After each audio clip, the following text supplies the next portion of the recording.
Okay जी, शुरू करते हैं आज की क्लास। इकराम हैदर हमें रिवाइज कराएंगे कि हमने कल क्या पढ़ा था, उसके कितने पॉइंट्स थे, क्या क्या चीजें थी उसके अंदर। मैम हमने कल कोरियन पढ़ा था। आपने को कोरियन का मतलब होता है कि किसी बंदे को प्रेशराइज करके उससे कोई कंटेंट उसका लेना। ठीक है, प्रेशराइज करके उसे क्या लेना, उसका कंसेंट लेना। ठीक है, मुझे जी। ये बताएं कि कोerजन का एग्रीमेंट के ऊपर क्या इम्पैक्ट होता है, अफेक्ट क्या होता है एलिमेंट के एग्रीमेंट के ऊपर। कोरियन का एग्रीमेंट पे ये इफेक्ट होता है कि अगर कोरियन हो तो वो एग्रीमेंट वाइडेबल हो सकता है। Very good. Okay, thank you Ikram. Zarar, Zarar, you there in class?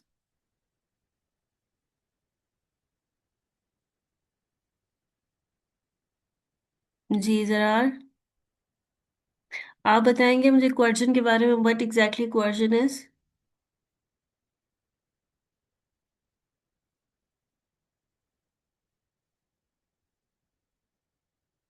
Zarar साहब, जरार रजा, मरियम आप बताएंगी?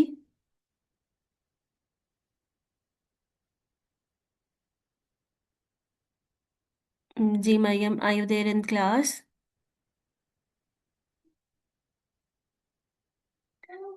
Guys, Maryam, Zarar, are you there in class? Chat पे रिस्पॉन्ड करें। Yes ma'am. जी जी मरियम बताएं, कोerजन क्या होती है? Ma'am, committing or threatening to commit someone to enter into the contract, okay, थोड़ा unlawful detaining, threatening to detain. मुझे ये बताएं, कोerजन के अंदर यानी कि जब उसकी डेफिनेशन है उसमें कितने पॉइंट्स है, अगर हम उनके पॉइंट्स को थोड़ा डिटेल में देखें तो इसमें क्या क्या है। Ma'am, committing or threatening to commit someone, बिल्कुल सही। unlawful detaining or threatening to detain, ठीक है, which is forbidden by Pakistan Penal Code. Very good, very good. और इसमें ये क्या है, with intent to make that person enter into contract. Yes, ma'am.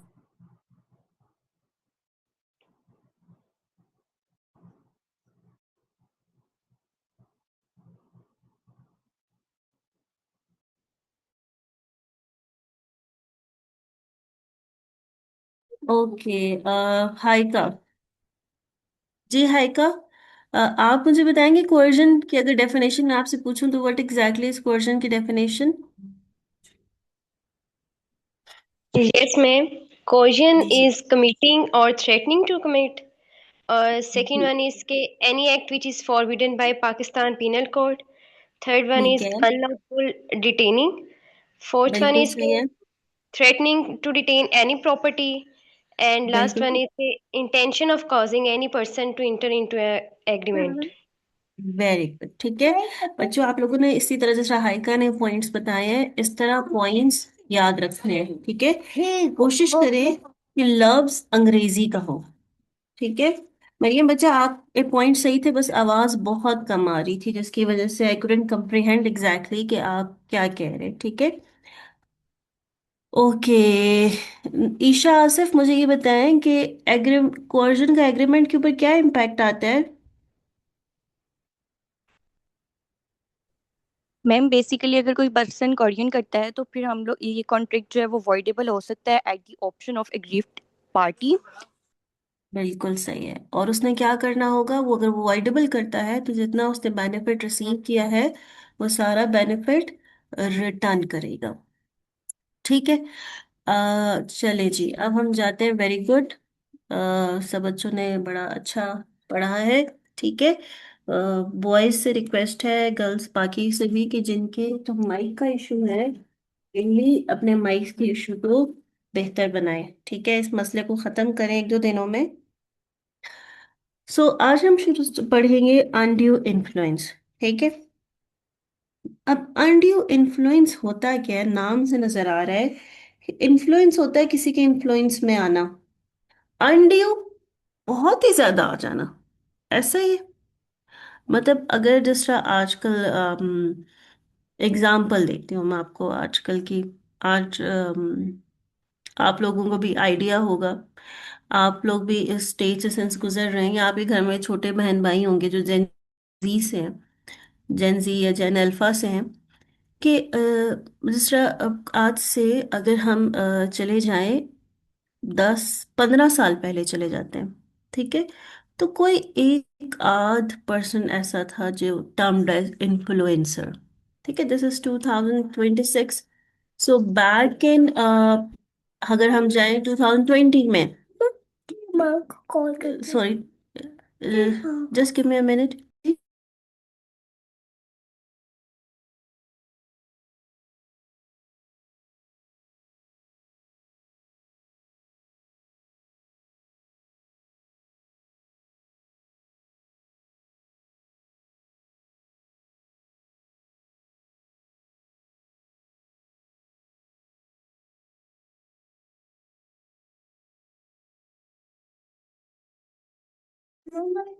Okay, alright.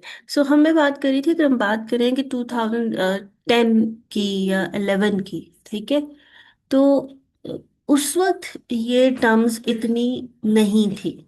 ऐसा ये कि जी इन्फ्लुएंसर्स, लेकिन कुछ लोग, एक आध लोग थे तो हम बड़ा उनको फॉलो करते थे, ठीक है।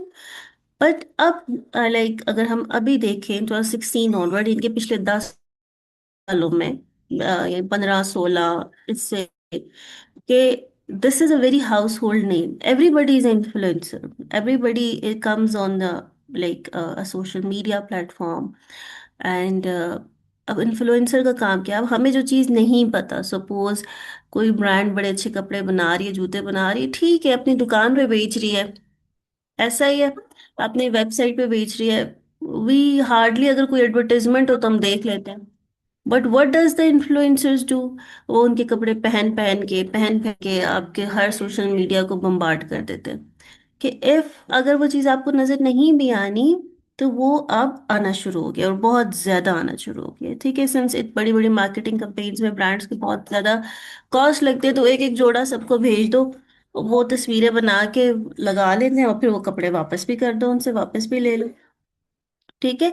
तो उनका काम भी आसान हो गया, उनको इतनी कॉस्ट नहीं लगती। बट व्हाट हैपेंड, उसका एक नेगेटिव इम्पैक्ट भी क्या है कि while sitting in our home seeing other people wearing expensive clothes, अभी ईद आने वाली है, एंड इवन मैं भी देखती हूँ, मैं तो वो these clothes are so pretty, let's go and check it out, उसके नीचे प्रॉपर लिखा होता है link. But when we go and check it out, the dress cost 75,000, 85,000, sometimes this dress cost even 1 lakh something thousand. I was like, what the hell, yaar? What are you selling? Are you selling a piece of gold? So what has happened? Influence and undue का मतलब होता है कि कुछ ज्यादा ही, ठीक है, हल्का फुल्का नहीं, कुछ ज्यादा ही। तो जब कोई भी चीज इन एक्सेस में होती है, तो क्या होता है? whenever something is in excess there is some problem, ठीक है। just give me a minute, there's a disruption।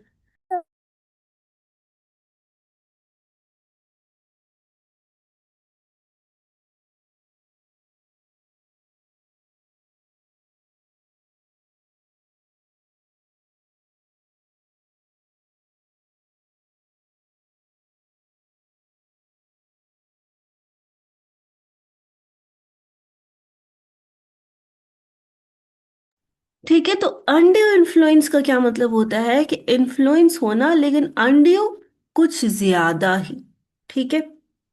सो अगर हम इसको यहां से देखें, ठीक है, एक मिनट, आज हम ऐसा करते हैं कि हम यहाँ पे करते हैं इसको, और थोड़ा लिख लिख के करते हैं। अनड्यू इन्फ्लुएंस, ठीक है। अनड्यू इन्फ्लुएंस का क्या मतलब हुआ है कि इसमें दो पार्टीज हैं। एक मिनट मेरा, कि दो पार्ट, स्क्रीन शेयर हो रही है सबके साथ? जी स्क्रीन शेयर हो रही है? ये दूसरी शीट नजर आ रही? कोई इशू तो नहीं आ रहा ना इसमें? ओके। सो अंडर इन्फ्लुएंस क्या है कि भाई ये जो दो पार्टीज हैं, ये पहली बात, इनके दरमियान कोई रिलेशनशिप है। कोर्जन के अंदर कोई भी बंदा किसी के ऊपर कोर्जन एक्सरसाइज कर सकता था, ऐसा है। यहाँ पे मैं पहली बात कर रही हूँ, इनका रिलेशनशिप है।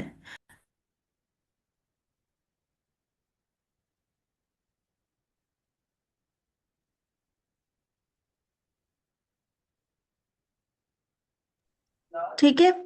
तो पहली बात कि इन दोनों के अंदर, इन दोनों पार्टीज का रिलेशनशिप है। और रिलेशनशिप कुछ इस तरह है कि एक जो है वो क्या है, डोमिनेटिंग है। ठीक है। रिलेशनशिप इस तरह है कि एक डोमिनेटिंग है। ठीक है। किस चीज पे डोमिनेट करता है? जो दूसरा है ना, दूसरा पर्सन, अदर पर्सन, उसकी विल के ऊपर, उसकी मर्जी के ऊपर। और इसको डोमिनेट करके उसको मिलेगा क्या? जिस तरह वहां पे जो उन्होंने किया था, कोर्जन में क्या था कि ताकि वो उसके साथ कॉन्ट्रैक्ट करे। और यहाँ पे क्या है? यहाँ पे उसको मिले अनफेयर एडवांटेज।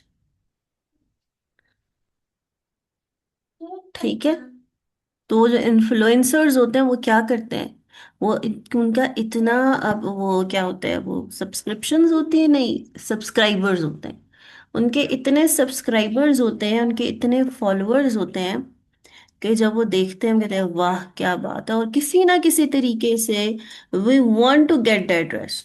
यानी कि जो ब्रांड जो मार्केटिंग करके बड़ी बड़ी एडवर्टाइजमेंट वो मैगजीन्स बनाते होते थे, कि उससे लोग इतना वो नहीं हो रहे, क्योंकि कोई मैगजीन खरीदेगा, खोलेगा, तो जाके उनके कपड़े देखेगा।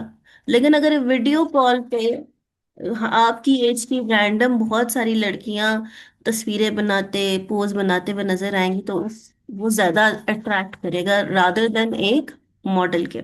ठीक है। एक मिनट दीजिएगा।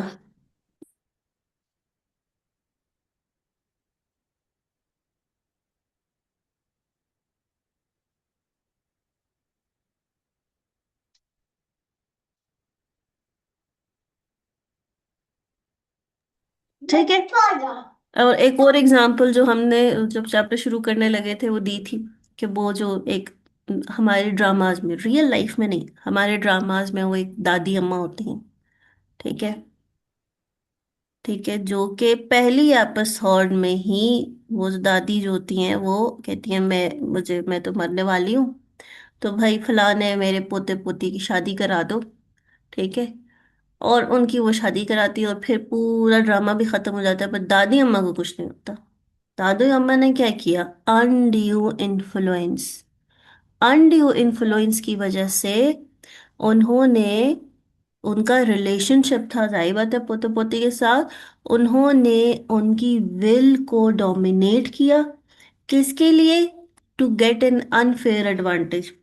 ठीक है वो दादी अम्मा तो ऐसे ही करती थी, अब उनको एडवांटेज क्या मिलता था मुझे नहीं पता, भी है मुझे भी समझ नहीं आती। लेकिन आप सब ने वो ड्रामे, ऐसे ड्रामे जरूर देखे होंगे। सही है। तो अब क्या है कि अब हम एग्जाम्पल्स देखते हैं कि ये जो डोमिनेटिंग द विल है, इसकी भी कैटेगरीज है, कि कौन कौन किसी की विल को डोमिनेट कर सकता है और कैसे कर सकता है। ठीक है। चलिए आगे चलते हैं कि ये जो डोमिनेशन है ना, इसकी यानी कि जो डोमिनेशन ऑन द किसी की विल है, इसकी भी हमारे पास कुछ टाइप्स हैं, कि कौन कौन किसकी विल को डोमिनेट कर सकता है। सबसे पहले जो हमारे ऊपर जो एग्जाम्पल है वो है, अगर जो रिलेशनशिप ऐसा है दो लोगों के दरमियान। ठीक है। वो रिलेशन जिस चीज का है, वो रिलेशनशिप है अपेरेंट रियल और अपेरेंट अथॉरिटी का। अच्छा, आप में से बहुत सारे लोग खबरें बड़ी सुनते हैं।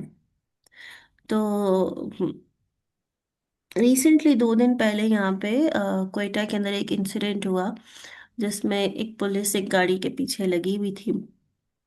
और मतलब वो उसके अंदर बच्चे थे। मतलब एज पर द जो न्यूज़ है कि वो बस बच्चे ऐसे ही जा रहे थे, लेकिन पुलिस जब उनके पीछे पड़ी तो वो पुलिस से डर गई। और उन्होंने क्या किया कि गाड़ी को भगाना शुरू कर दिया। और मतलब वो डर गए। ठीक है। और बस पुलिस की फायरिंग से वन ऑफ देम उस वो शहीद हो गया। What was that? कि एक पर्सन की पोजीशन ऐसी है, उसकी जॉब ऐसी है, उसकी उसकी उस अथॉरिटी की वजह से, उस अथॉरिटी उस जॉब पोजीशन की वजह से ही उसका रिलेशनशिप डोमिनेटिंग बन जाता है। ऐसा ही है। यानी कि जो पुलिस ऑफिसर है, ठीक है, ये भी बड़ा ड्रामों में आप देखते हैं। और जो अक्यूज होता है, जिसके ऊपर जुर्म आयद हो, इन दोनों का रिलेशनशिप आपस में क्या है? Dominating the will of other. अब पुलिस ऑफिसर इस पोजीशन में है कि जो वो अक्यूज को कहेगा वो फर मानेगा। अगर पुलिस ऑफिसर उसे कहता है कि मैं तुम्हें इस केस से निकाल दूंगा अगर तुम अपना घर मेरे नाम कर दो, ऐसा ही है। ठीक है। तो पुलिस ऑफिसर ने अपनी इस रियल एंड अपेरेंट अथॉरिटी से क्या लिया? Unfair advantage. ऐसा ही है। बात समझिए। जी, क्लियर है। ठीक है। पोजीशन क्या थी इन दोनों की आपस में? रिलेशनशिप कैसा था? रियल और अपेरेंट अथॉरिटी का। इसी तरह टैक्स ऑफिसर एंड टैक्स पे, उनके साथ भी इसी तरह होता है। ठीक है। एंड अगर हम बात करें एम्प्लॉयर एंड एम्प्लॉय का, उसका भी इसी तरह है। मैं तुम्हें नौकरी से निकाल दूंगा अगर तुमने ये काम ऐसे ना किया। ऐसा है। एम्प्लॉयर की जो पोजीशन है वो भी क्या? अथॉरिटी वाली है। टैक्स ऑफिसर, तुम्हारा फलानी फलानी जगह का टैक्स इतना लगना है, ठीक है, इतनी प्रॉपर्टीज हैं, थोड़े से पैसे दे दो तो टैक्स तुम्हारा कम हो जाएगा, माफ भी हो सकता है। 50-50 कर लेते हैं। अगर मैंने तुम्हारा टैक्स प्रोफाइल खोल लिया तो मैं 1 करोड़ रुपया देना पड़ेगा। तो ऐसा करते हैं, बस 25 लाख रुपए मुझे दे दो, किस्सा क्लोज कर लेते हैं। 60 लाख जो है, 75 लाख से बच जाओगे। सही है। और पुलिस ऑफिसर, जेल से निकलना है तो घर अपना मेरे नाम कर दो, आजादी मिल जाएगी, टेंशन कोई नहीं। तो क्या हुआ? अनड्यू इन्फ्लुएंस क्या है? ठीक है, अब किताब की तरफ चलते हैं। A contract is said to be induced by undue influence। ठीक है, एक कॉन्ट्रैक्ट जो है, आयशा आप इसको रीड करती हैं?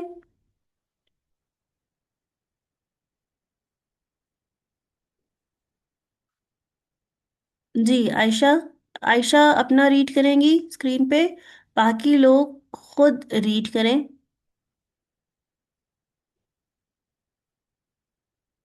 जी Ayesha, you there in class?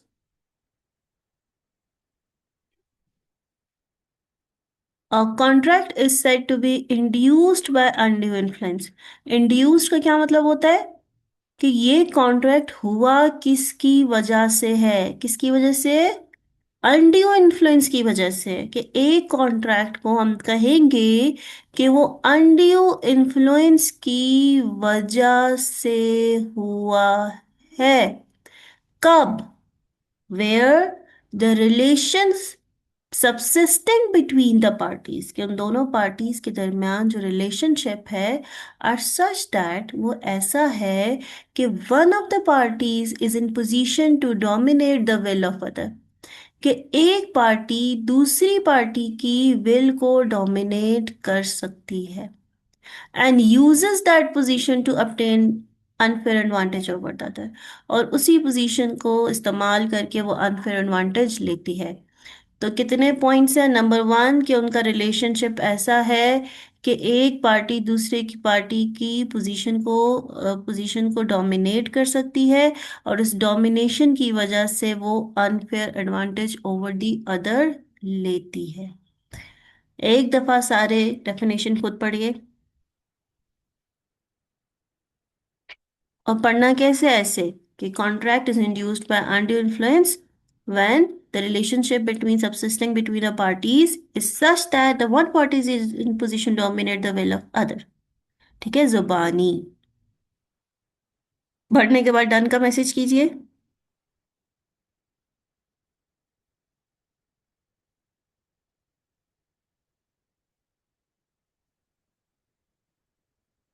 पहला हमने देखा कि जी डोमिनेट कैसे कर सकते हैं, जब उनका रिलेशनशिप कैसा हो, रियल और अपेरेंट अथॉरिटी का। ठीक है। दूसरा क्या है, दूसरे केस में हम कहते हैं कि रिलेशनशिप कैसा हो कि जी फिडुशियरी बिहेव रिलेशनशिप। वो फिडुशियरी का क्या मतलब होता है, कोई बताएगा? एनीवन? फिडुशियरी रिलेशनशिप दोनों पार्टीज का आपस में फिडुशियरी रिलेशनशिप हो। Anyone who knows the meaning of fiduciary? Ethical, trust का, वफादारी का, बिल्कुल सही जवाब दिया, ट्रस्ट का, एतबार का। ठीक है। ट्रस्ट का रिलेशनशिप कहाँ होता है जी, किसके दरमियान होता है? माँ माँ और बच्चे, माँ बाप बच्चे और बच्चे के दरमियान। ठीक है, वालिदैन और बच्चे के दरमियान, पेरेंट एंड चाइल्ड। ऐसा ही है, ट्रस्ट का रिलेशनशिप है। गार्डियन का एंड माइनर का। एक मिनट दीजिएगा।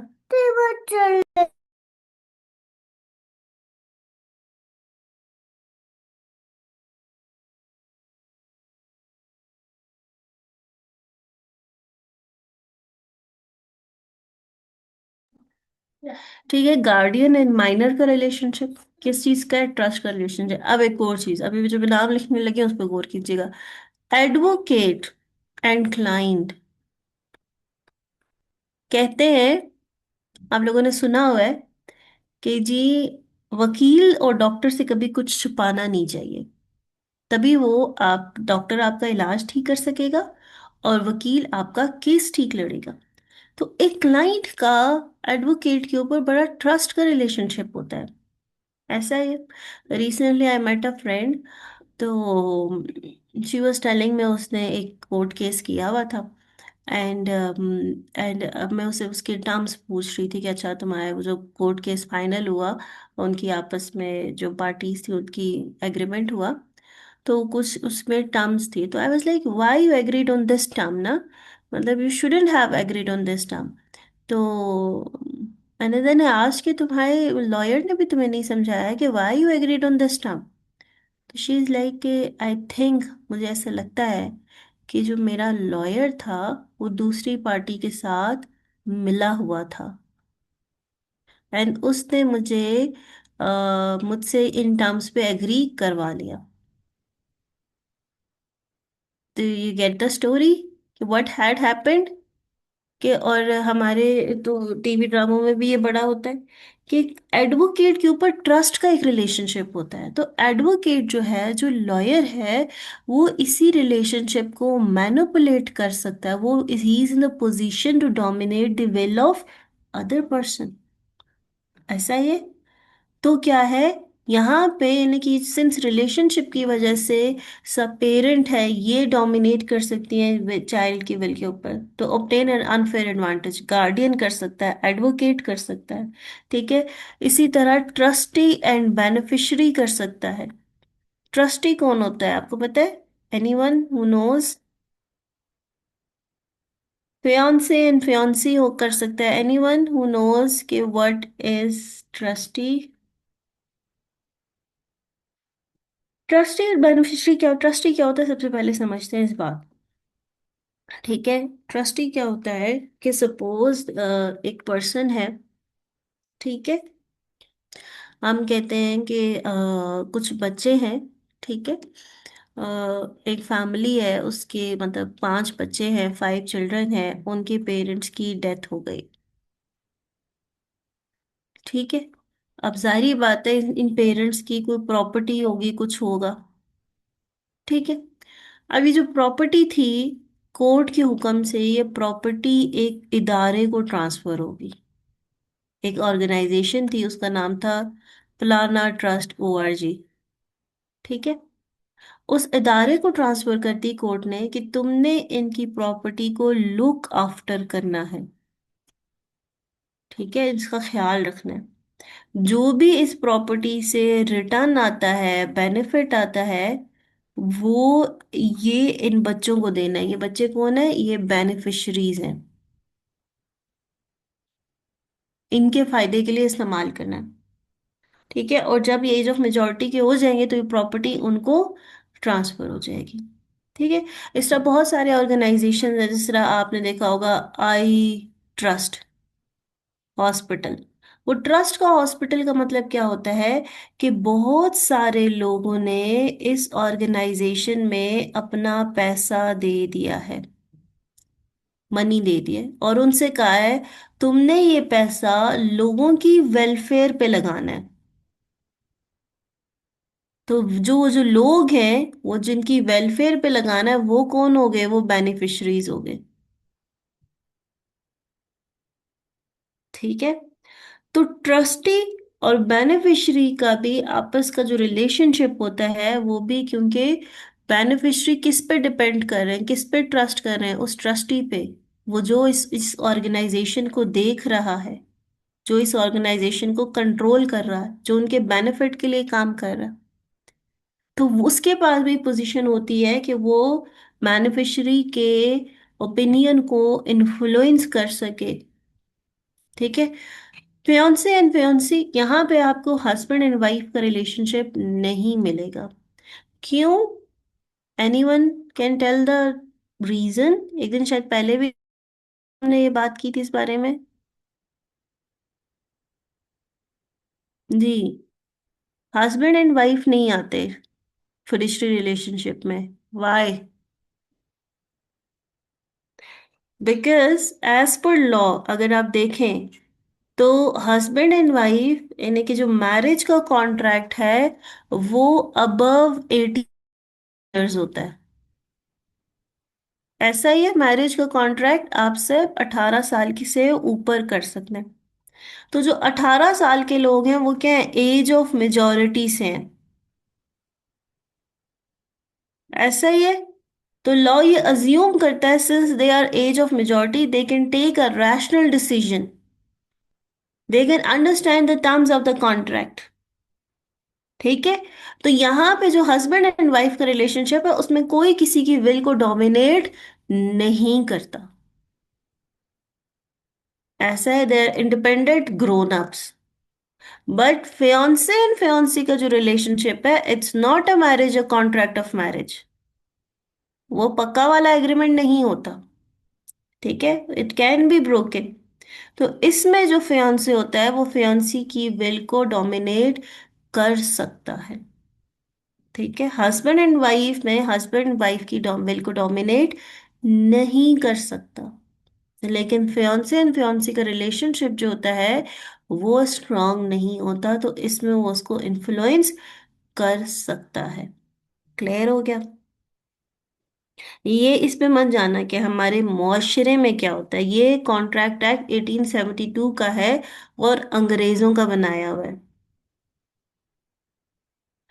Okay. What about trustee and author creator of trust? देखिए, जो क्रिएटर ऑफ ट्रस्ट उसको ऑथर नहीं कहते, उसको कहते हैं प्रिंसिपल, मेन बंदा जिसने वो ट्रस्ट बनाई है।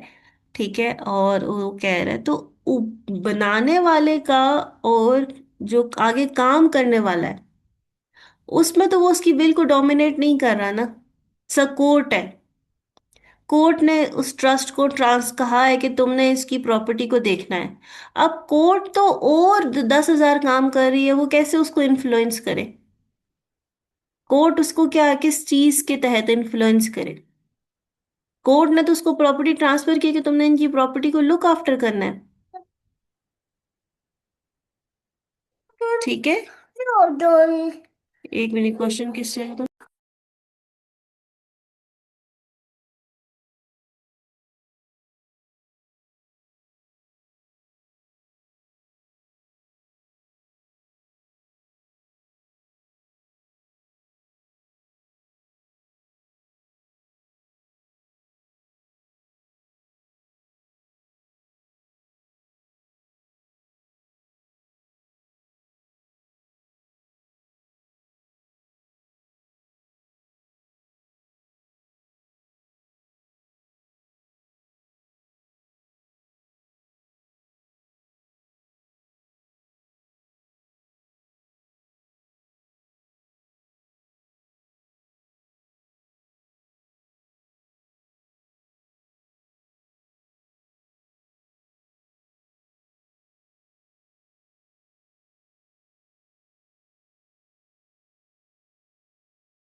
अच्छा, जो क्वेश्चन है ना अब्दुल्ला बरीरो,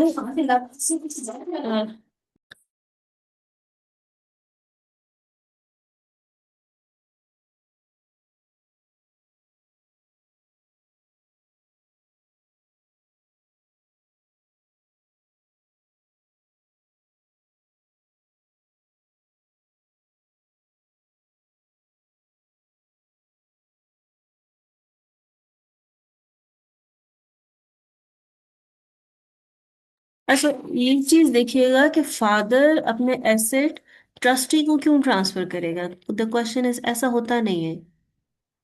ठीक है, वो अपनी लाइफ में ट्रस्टी को ट्रांसफर नहीं, जो हमारा जो प्रॉपर्टी के कानून है, जो शरिया का कानून है, उसमें जो प्रॉपर्टी है वो इंड्यूरिंग द लाइफ, ठीक है, मतलब बच्चों को तो ट्रांसफर हो सकती है, लेकिन वो किसी ट्रस्टी को ट्रांसफर नहीं हो सकती। भाई नवाज शरीफ का तो मैं कुछ नहीं कह सकती, नहीं ऐसा नहीं हो सकता, दिस इज नॉट, मतलब आप ये भी देखें कि अगर सपोज सपोज जो हमारे प्रॉपर्टी के इनहेरिटेंस के कानून हैं, उस पे ये होता है कि सपोज अगर अगर कोई पेरेंट अपनी प्रॉपर्टी किसी और के नाम पे ट्रांसफर कर भी देता है और उसकी डेथ हो जाती है, ठीक है, पेरेंट की, तो प्रॉपर्टी शरिया के कानून के मुताबिक ट्रांसफर होती है, चाहे उसकी विल भी हो। जो शरिया का कानून है कि उसकी बेगम को कितना हिस्सा जाएगा, उसके बेटों को कितना हिस्सा जाएगा, उसकी बेटियों को कितना हिस्सा जाएगा, वो शरिया के कानून के मुताबिक होती है। यानी कि सपोज अगर उसने किसी और के नाम पर ट्रांसफर कर दी है, तो अगर उसकी औलाद, उसकी बेगम कोर्ट में केस करे, तो वो केस प्रॉपर होता है, और फिर जो प्रॉपर्टी की डिवीजन है वो एज पर शरिया होती है। ठीक है, अनलेस एंड अनटिल सपोज के प्रॉपर्टी प्रॉपर मतलब औलाद के, अगर औलाद को ट्रांसफर किया तो फिर तो से, लेकिन औलाद के अलावा अगर किसी को ट्रांसफर कर दिया तो उस पर प्रॉपर केस हो सकता है। ठीक है, समझ आए। या अगर पेरेंट ने डेथ से पहले कोई ऐसी विल लिखी है और उस विल के मुताबिक प्रॉपर्टी शरिया के मुताबिक ट्रांसफर नहीं हुई, तो वो विल भी चैलेंज हो जाती है। जिस तरह कुछ लोग क्या करते हैं, वो कहते हैं कि हम अपनी औलाद को आग कर रहे हैं, ठीक है, लेकिन अगर उस फ्रेंड उस पेरेंट की डेथ हो जाती है, और उस डेथ के बाद वो बच्चा जिसको उसने अपनी जिंदगी में कहा था कि मैं इसको आग कर देता हूँ, वो कोर्ट में केस करता है, तो उसको प्रॉपर्टी ट्रांसफर करेगी कोर्ट। ठीक है, बिकॉज बिकॉज जो इनहेरिटेंस के रूल हैं, उसमें ऐसी कोई रेगुलेशन नहीं है कि आप अपने बच्चों को उनकी प्रॉपर्टी के राइट से निकाल दिए जाए। ठीक है, सही है। जो जो लोग प्रॉपर्टी ट्रस्ट के नाम कर देते हैं, देखिए मैंने आपसे कहा बिल्कुल ट्रस्ट के नाम करते हैं, ठीक है, ट्रस्ट के नाम करते हैं, और उसका बेनिफिशियरी वो बच्चों को नहीं बनाते, वो वेलफेयर कामों के लिए करते हैं।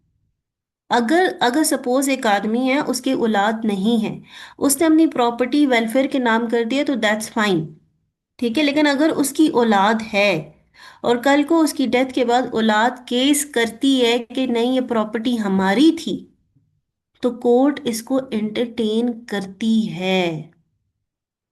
समझ आई, क्योंकि पाकिस्तान में इनहेरिटेंस का जो रूल है वो शरिया के कानून के मुताबिक इनहेरिटेंस डिवाइड होती है। ठीक है, अगर प्रॉपर्टी पेरेंट बच्चों के अलावा किसी और को ट्रांसफर करे तो उस पे केस हो सकता है। हाँ, अगर जिस तरह शरिया के कानून के मुताबिक किसी पेरेंट की खाली बेटियां ही हैं, तो क्या होता है कि प्रॉपर्टी उनकी डेथ के बाद अगर उस पेरेंट के कोई भाई भी हैं तो उनको भी ट्रांसफर होती है, उसका एक शेयर होता है। लेकिन अगर वो पहले से एग्री कर देंगे मैं अपनी प्रॉपर्टी सारी अपनी औलाद यानी अपनी बेटियों के नाम कर रहा हूँ, तो फिर वो नहीं कर सकता। लेकिन अगर वो बेटी के अलावा किसी और को दे दे, तो फिर उस पर केस हो सकता है। ठीक है, तो इसमें इतनी टेंशन लेना ना ले, सही है। अच्छा जी, सो ये हो गया, मैंने आपसे फियांसे एंड फियांसी का हो गया। नेक्स्ट हमारे पास है कि जी, जो लास्ट हम देखेंगे कि आप किसी की पोजीशन को डोमिनेट कर सकते हो किस वजह से, उसकी अफेक्टेड मेंटल कंडीशन की वजह से। नंबर थर्ड है अफेक्टेड मेंटल कंडीशन। और ये सारे जो हैं, ये सारी एग्जांपल्स आपने कहीं ना किसी ड्रामा, किसी ना किसी मूवी उसमें देखी होंगी। ठीक है, सपोज एक डॉक्टर एंड पेशेंट है, ठीक है, या फिर मेडिकल अटेंडेंट एंड पेशेंट है, कि इन तीनों कैटेगरीज में एक बेचारा बीमार आदमी है या खातून है, या family member and enfeebled old man.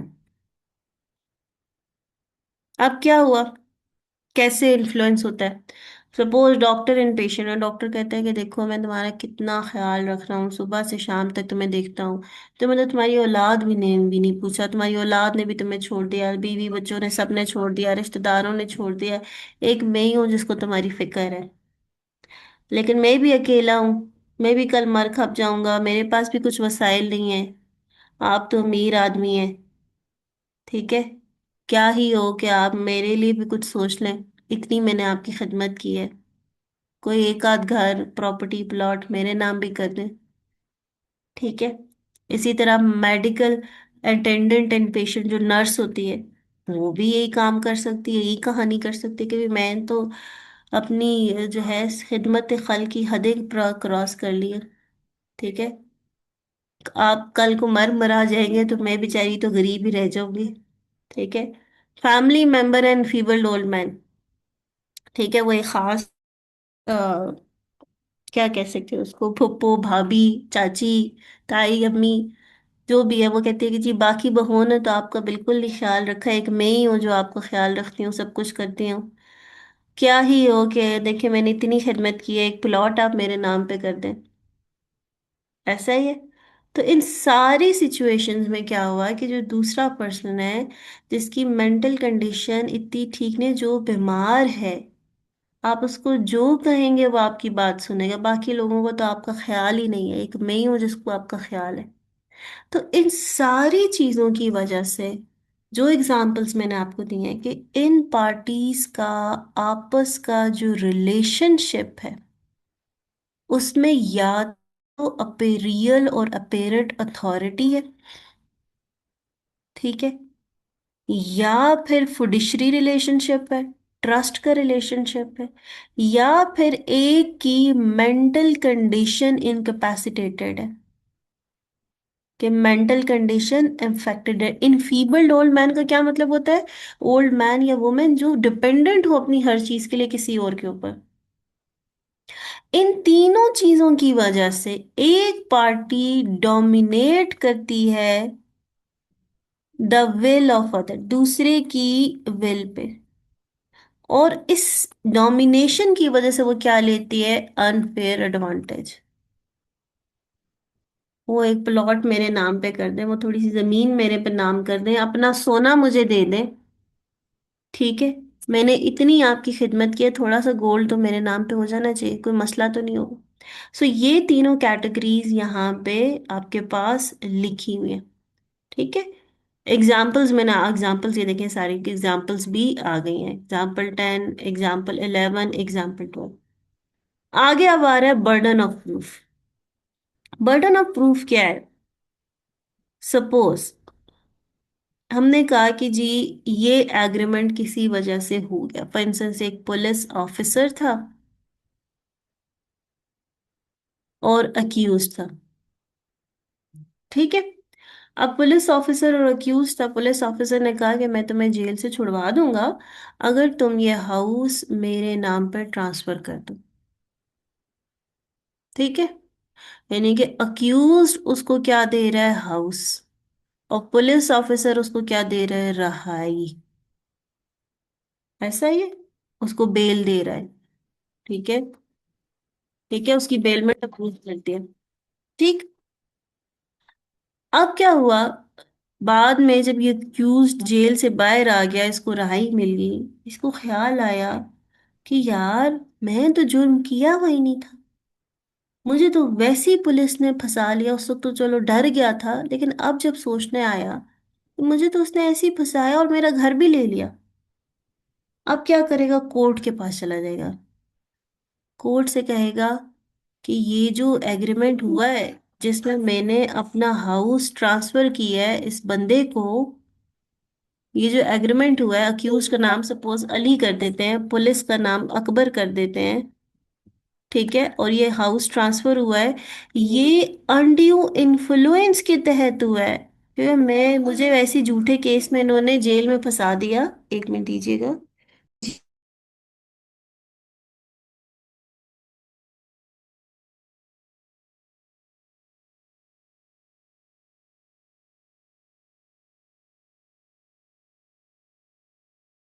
ठीक है, तो ये कहता है कि भाई ये जो मेरे साथ एग्रीमेंट हुआ, कॉन्ट्रैक्ट हुआ, मेरे भी साइन है, उसके भी साइन है, लेकिन ये कोर्ट के पास जाके वो कहता है कि ये तो अनड्यू इन्फ्लुएंस से हुआ था, इसने मुझे झूठे केस में फंसाया। फिर उसने मुझसे कहा तुम यहाँ से निकलना है तो तुम ये घर मेरे नाम कर दो, और मैं डर गया। ठीक है, तो अब क्या होगा? अब कोर्ट क्या कहेगी? जब कोर्ट देखेगी कि वाकई में यार ये तो अनड्यू इन्फ्लुएंस की वजह से हुआ है, तो कोर्ट कहेगी हाँ ये जो एग्रीमेंट है, ये जो कॉन्ट्रैक्ट है, ये वॉइडेबल है at the option of aggrieved party. कि एग्रीव पार्टी जो कि अली था, जो कि अक्यूज्ड है, वो अगर इस एग्रीमेंट से निकलना चाहे तो निकल सकता है। लेकिन अब क्वेश्चन ये आता है, यहाँ पे एक बात लिखी हुई है कि भी कोर्ट में ये साबित कैसे होगा, बर्डन ऑफ प्रूफ, कि वाकई में ये एग्रीमेंट जो हुआ है ये अनड्यू इन्फ्लुएंस की वजह से हुआ है। ठीक है, समझ गए? तो याद रखिएगा हमेशा, कोर्ट जब में ये कोर्ट में केस करेगा, ठीक है, तो कोर्ट आपको पता है क्या कहेगी? कोर्ट पुलिस से कहेगी, वो जो पुलिस ऑफिसर है उससे कहेगी कि तुम साबित करके बताओ, तुम साबित करके बताओ कि तुमने अनड्यू इन्फ्लुएंस एक्सरसाइज एक्सरसाइज नहीं किया।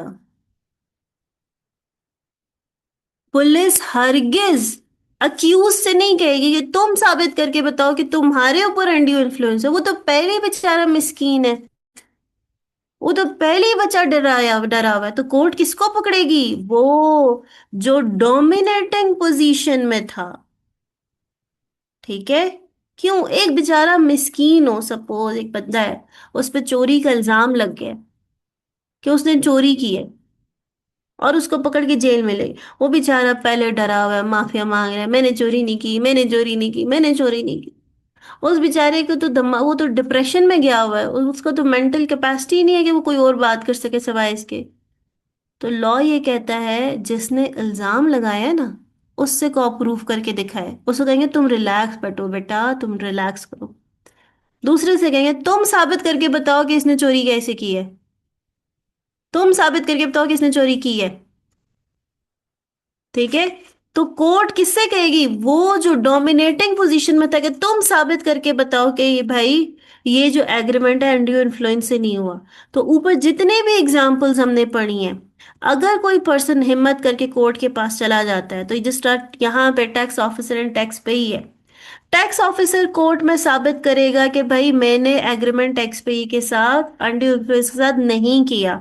एम्प्लॉयर साबित करेगा, अगर एम्प्लॉयर ने एम्प्लॉय को धमकी दी है कि अगर तुमने फलानी ट्रांजैक्शन अकाउंटिंग में ऐसे नहीं डाली जैसे मैं कह रहा हूं, उस तरह रिकॉर्ड नहीं बनाया, तो मैं तुम्हें नौकरी से निकाल दूंगा, और एम्प्लॉय ने वो काम कर दिया।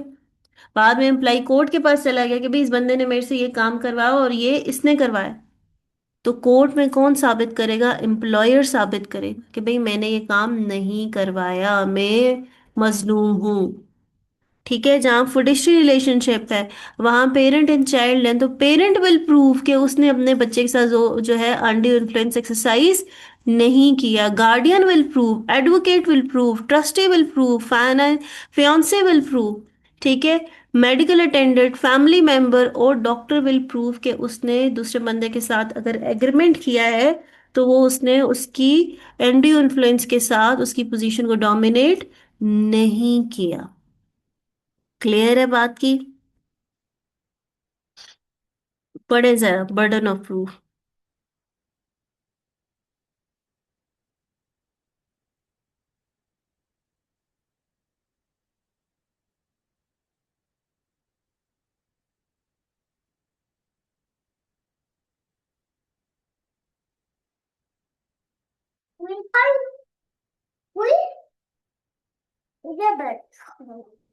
जी अंग्रेजी पढ़िए जल्दी से। पढ़ने के बाद डन का मैसेज करना है, फिर मैं पढ़ा दूंगी।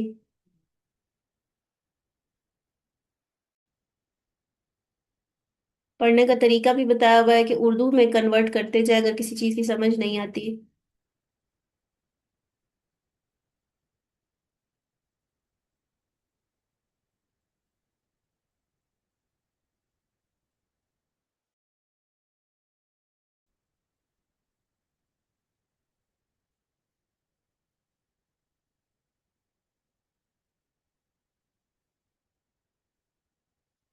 जी सिर्फ बर्डन ऑफ प्रूफ पढ़ने का कहा था, अभी तक किसी ने नहीं पढ़ा।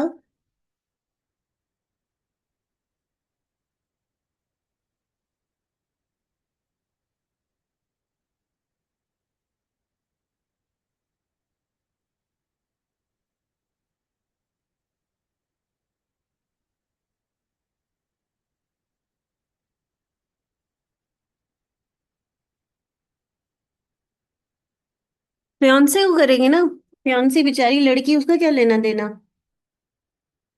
फियांसे जो है वो इस पोजीशन में है जो डोमिनेट करता है।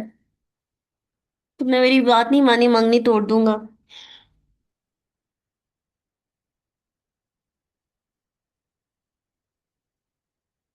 सही है।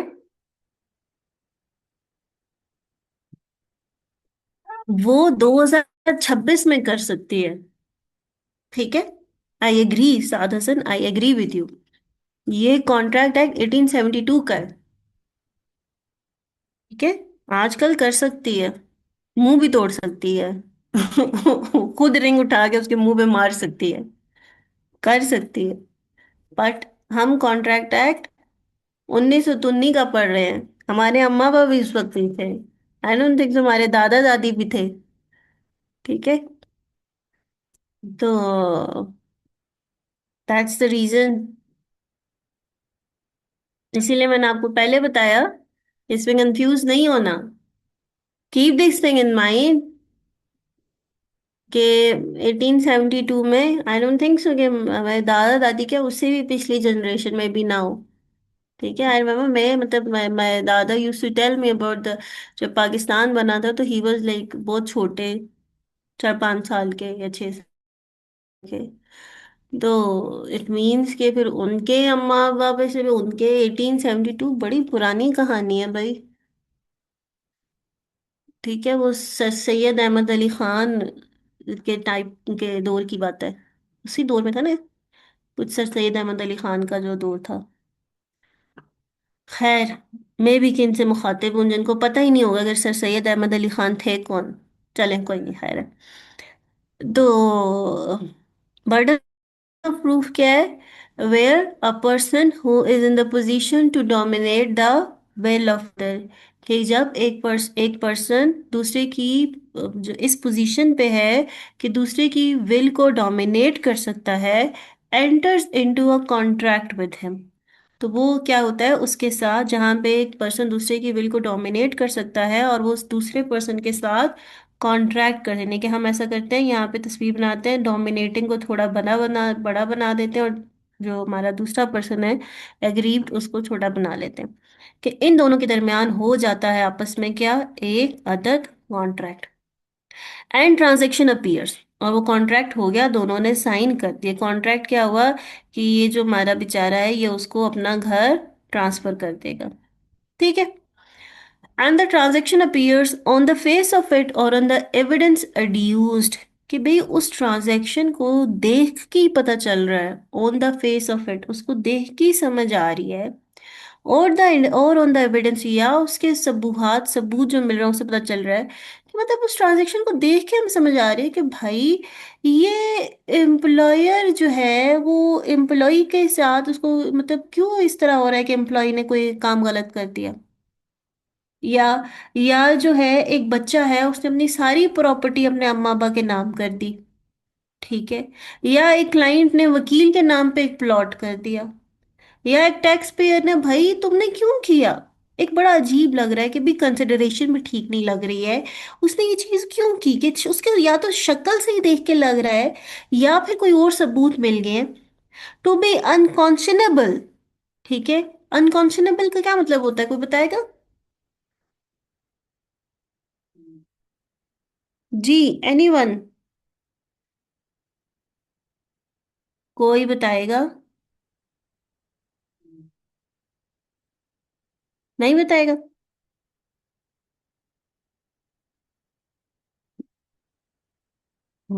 बेहिस। हाँ बिल्कुल सही है कि भाई अनकॉन्शनेबल के देखने से पता चल रहा है कि this is not acceptable. Unconscious से निकला है ये वर्ड ही। अनकॉन्शियस का क्या मतलब होता है, कोई बेहोश हो जाए। तो ये क्या है, अनफेयर है, अनरीजनेबल है, रॉन्ग, देखने से ही रॉन्ग लग रहा है यार, ये क्या है जिसको हम देख के कहते हैं। ठीक है, अनएक्सेप्टेबल है, शॉकिंग है।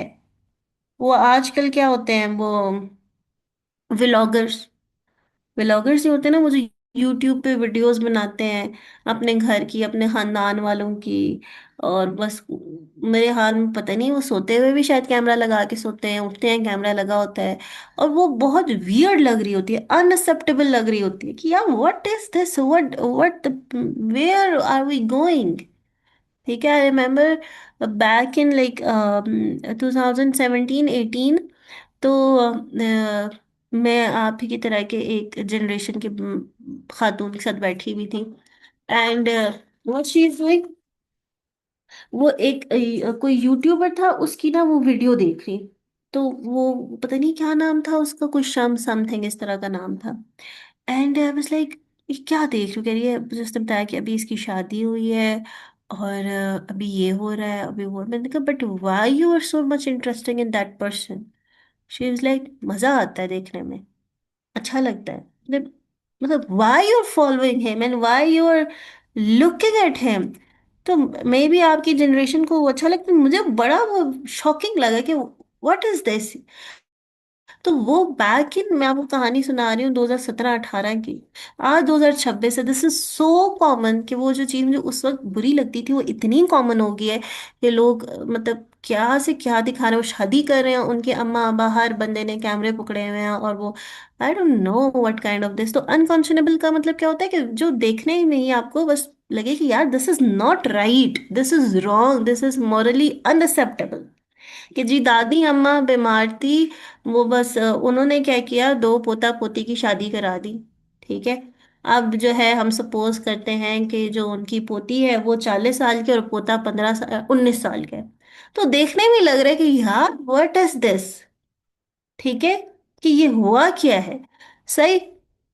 The burden of proving that such contract was not induced by undue influence, कि कौन इस चीज को प्रूव करेगा कि ये कॉन्ट्रैक्ट अनड्यू इन्फ्लुएंस से नहीं हुआ, shall lie upon the person in a position to dominate the will of other, कि वो पर्सन जो डोमिनेटिंग पावर में था वो फिर प्रूव करके बताएगा कि नहीं भाई ये अनड्यू इन्फ्लुएंस से नहीं हुआ, ये फ्री कंसेंट से हुआ है। मैंने कहा ठीक है, फिर प्रूव करके दिखाओ। जिस बेचारे के साथ ज्यादती हुई है, जिसकी विल को डोमिनेट किया गया है, उससे नहीं कहेंगे कि तुम प्रूफ करके बताओ कि तुम्हारे साथ ज्यादती हुई है, बल्कि दूसरे से कहेंगे कि तुम प्रूफ करके बताओ कि तुमने ज्यादती नहीं की। ठीक है, आगे जो हमने था इफेक्ट ऑन एग्रीमेंट, पढ़े जरा, ये एक लाइन पढ़नी है खाली।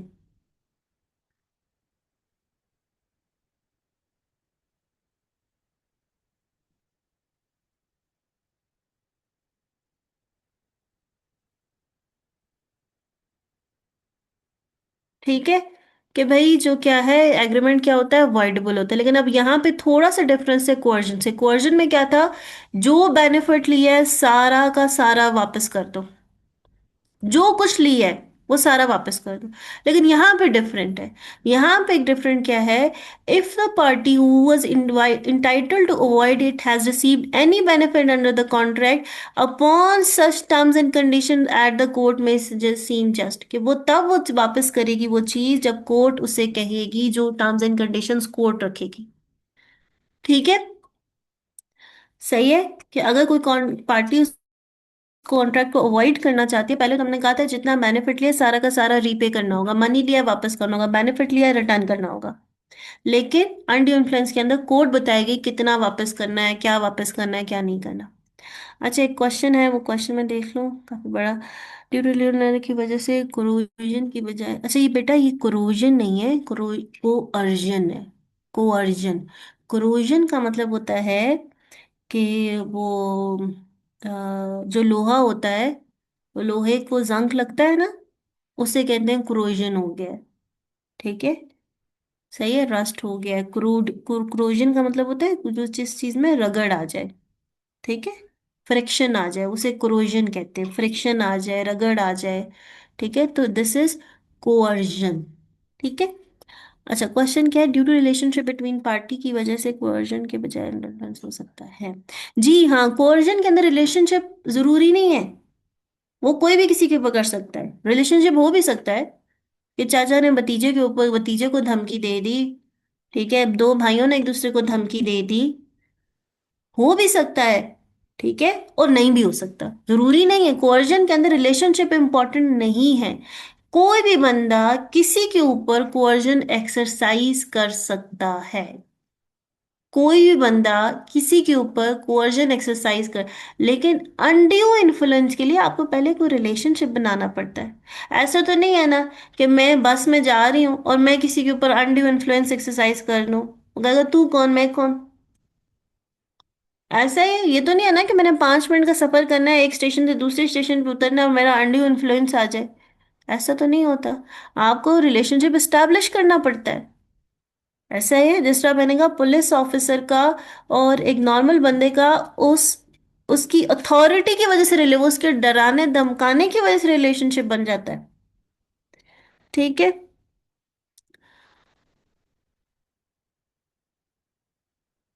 समझिए बात को। कोअर्जन के अंदर, अनड्यू इन्फ्लुएंस के अंदर आप बातों से इन्फ्लुएंस करते हो। मैंने कहीं पे भी कहा धमकाया है, मैंने कहीं पे भी कहा थ्रेट किया है, नो। मैंने हर जगह क्या कहा, हमने आपकी इतनी खिदमत की है, पेरेंट एंड चाइल्ड क्या है, मैंने तुम्हें पाला पोसा, तालीम दिलवाई, सब कुछ किया, आज तुम मेरे लिए ये काम कर दो, मैं तुम्हारा सारी जिंदगी शुक्रगुजार हूंगा, मेरा सर फख्र से बुलंद हो जाएगा, मेरे बच्चे ने मेरे लिए ये किया। ठीक है, कहीं पे मैंने डराने धमकाने, दोनों में बहुत फर्क है।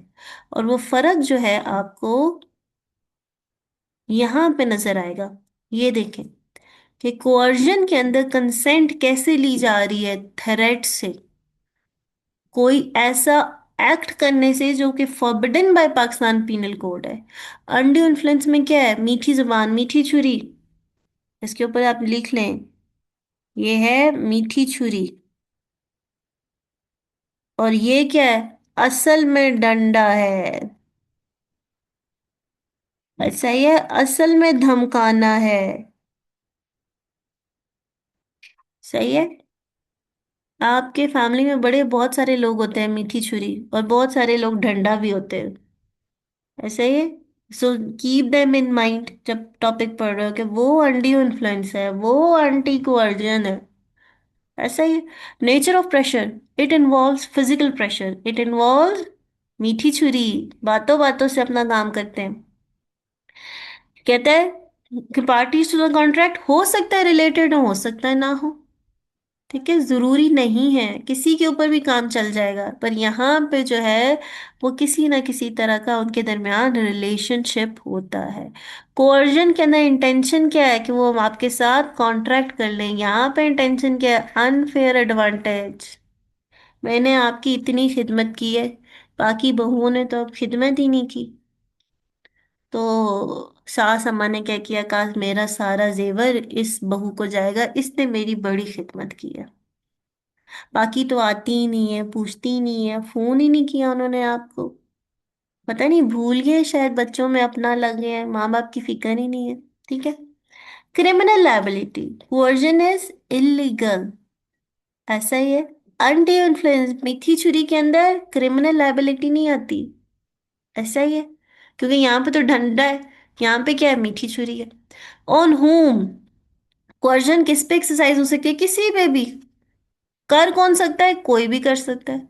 लेकिन अनड्यू इन्फ्लुएंस के अंदर इनके दरमियान कोई रिलेशनशिप होता है। ठीक है। तो रिलेशनशिप होता है तो उसी के ऊपर होती है जिसकी कंसेंट, हम उसी के ऊपर उसी को इन्फ्लुएंस करेंगे जिसकी कंसेंट हमें चाहिए। एक्सरसाइज भी कोई को नहीं करेगा, वही जो हमें डोमिनेट करना चाहिए, किसी और के थ्रू थोड़ी नहीं करवाएगा। ठीक है। यहाँ पे बर्डन ऑफ प्रूफ किसके ऊपर होगा, कि जो पर्सन, यहाँ पे भी वही पर्सन जो जिसने कोर्जन एक्सरसाइज की है, उसी के ऊपर बर्डन ऑफ, वही उसी ने कोर्ट को साबित करना होता है कि मैंने कोर्जन नहीं की। अग्रीव पार्टी के ऊपर नहीं होता।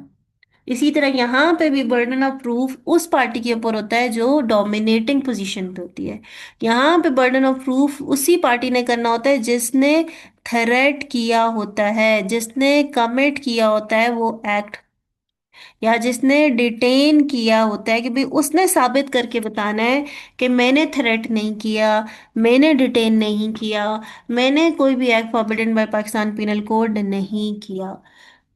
यहाँ पे सारा का सारा बेनिफिट जो लिया था रिस्टोर करना होगा, यहाँ पे बेनिफिट रिस्टोर करेंगे डिपेंड करेगा कोर्ट के ऊपर। क्लियर है? कोई सवाल?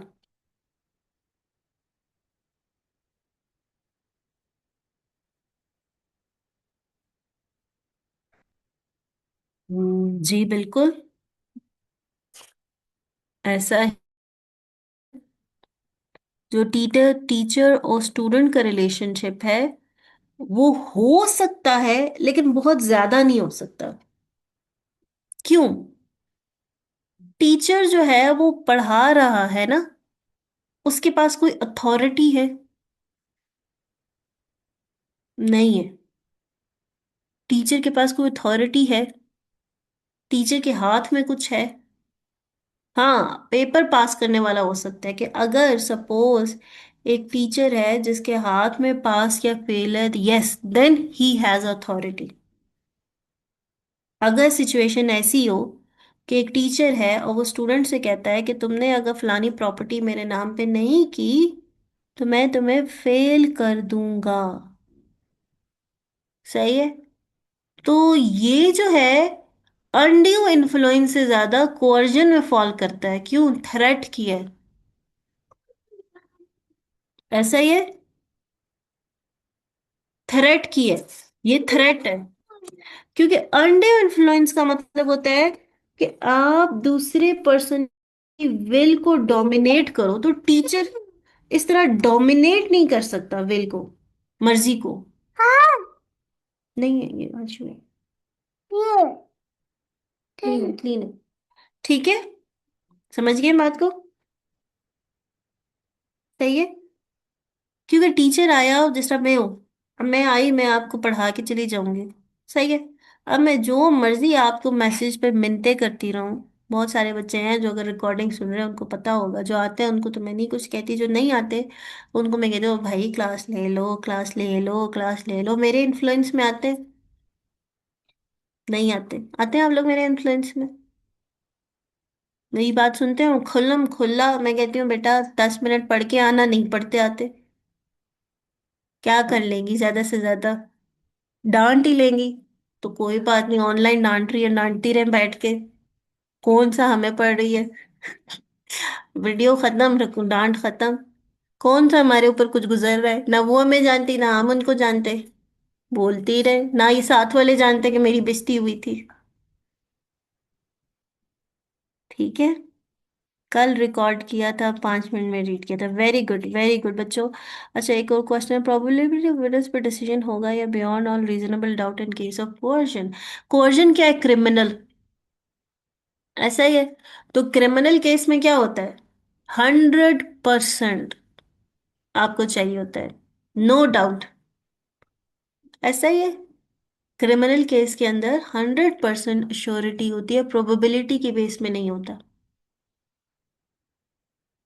ठीक है, बियॉन्ड ऑल रीजनेबल डाउट, किसी किस्म का डाउट नहीं होना चाहिए। चलिए ठीक है बच्चों, आज की क्लास को करते हैं एंड।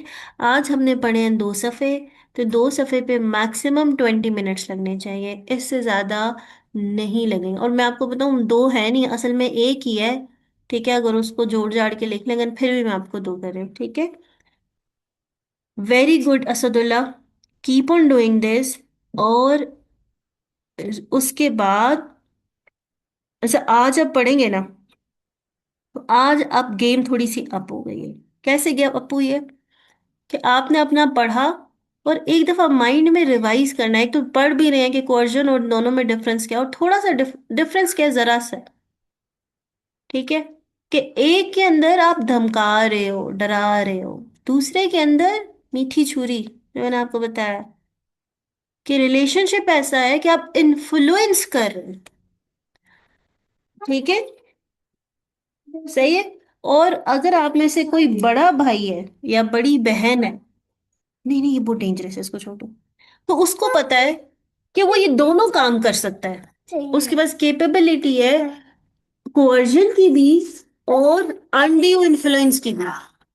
ठीक है, और आपको ये भी पता होगा कि आप लोगों ने कब कब कोerजन एक्सरसाइज की है छोटे बहन भाई पे, और कब अनड्यू इन्फ्लुएंस किया है। जब आप यूं थोड़ा सोचेंगे ना कि कोerजन में कैसे करता हूँ, कि बेटा तुमने अगर मुझे पानी ना ला के दिया ना, तो अब तुम देखना है मैं तुम्हारे कौन से चट्टे खट्टे अम्मा अब्बा के सामने खोलता हूँ। और अनड्यू इन्फ्लुएंस, मेरा प्यारा भाई है ना, मेरा अच्छा भाई है, ला देना यार प्लीज, प्लीज।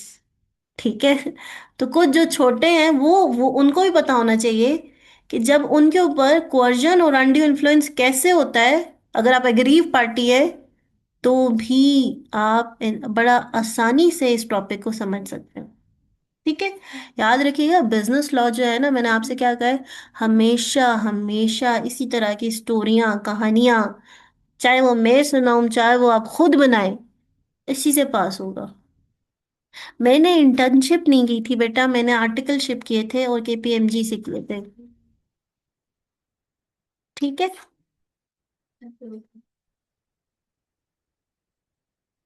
ठीक है, चलें जी, एग्रीव पार्टी या फिर डिफॉल्टिंग पार्टी, क्या चीज कंटिन्यू नहीं किया?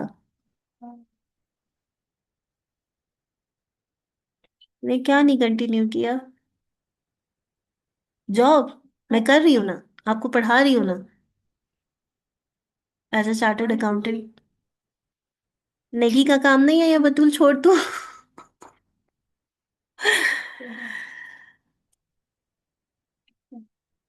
सी लॉ स्टार्ट करेंगे इंशाल्लाह। कब से करेंगे? 15 से। ठीक है, Batool I am doing a job, don't worry, I am doing I am doing something. ठीक है, चलें जी, यहाँ पे करते हैं आज की क्लास को and. Thank you so much and Allah Hafiz.